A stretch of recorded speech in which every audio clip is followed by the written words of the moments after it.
Welcome to Technology Corner for the elderly. All started when Jodi's mom said, Jodi, I need to talk to you about ChatGPT.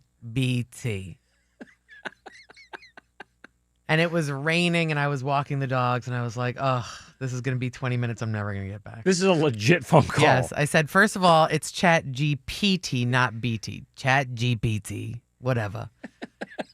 My friend Randy uses it for her plants. And she said that it'll help you with your plants. And she also gets recipes from it. So I downloaded it onto the iPad. But it's asking me for my personal details, and it says it's going to sell my information. Should I continue?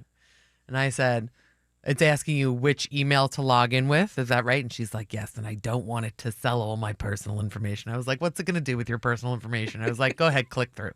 She goes, okay, here I am. Okay, now what? Hold on. Yeah. Hold on. We, all the time, if every member of the elderly, and that's Let's go with it's senior citizens. Senior citizens. Yeah. It's like no, calling no disrespect to It's like Carol. calling a massage therapist a masseuse. No, it's a little outdated. no disrespect to Carol. She's not the elderly. Okay. She's a senior citizen. But we want every senior citizen to do what Carol did, and that's call her daughter and say, hey, should I do this? That's brilliant. So she says, you use this? I go, yeah. I've been using it for making travel plans, and I've been using it to, I ask it random questions. Yeah, but you flirt with yours. I do a little bit. I just appreciate the positivity. Like, oh, great idea.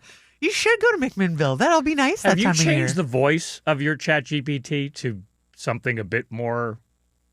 No. No? No, it's just a very positive woman. So I said, all right, what do you plan on using this for? And she goes, I don't know. I want to maybe see about my plants and see if I could do something better for my plants. My mom has a lot of plants.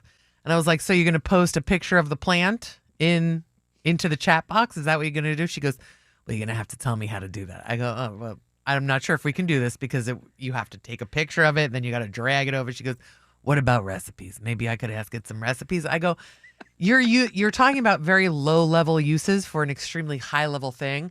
I said, here's something that you could put into the box. That's a bit insulting. Yeah, no. It's like, Mom, no. You're not using it to its full potential. I said, you could tell ChatGPT, my grandson's about to turn 15. He loves sports and lives in Seattle. What would be a good birthday present? That's what you could say to it. And she goes, how does it know Josh? It doesn't know Josh. I go, it doesn't know Josh. It doesn't know Josh. She's just going to give you some ideas. And so she put that in, and then she was reading it back, and she was like, oh, do I need to do any of this? I go, no, you don't need to do any of it. And we went on and on like that. And then here comes my father Bob, we're talking about ChatGPT. I said, ChatGPT. What are you doing, Carol? I downloaded ChatGPT, and now we're going to buy Joshua a birthday present. I go, you're not going to buy Joshua a birthday present. It's just an example of what it can do. I have an upcoming trip to McMinnville, Oregon, which is a wine tasting area.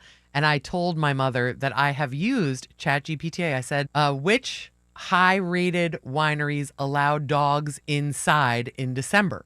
And then block me out a 4-day itinerary for tasting. And she goes, have you not considered going into AAA? You're still a AAA member. I was like, you think I'm going to walk into the AAA and be like, can you block me out a 4-day tasting where dogs are allowed inside? Can you print me out MapQuest to get to AAA? Print me out a MapQuest. I know.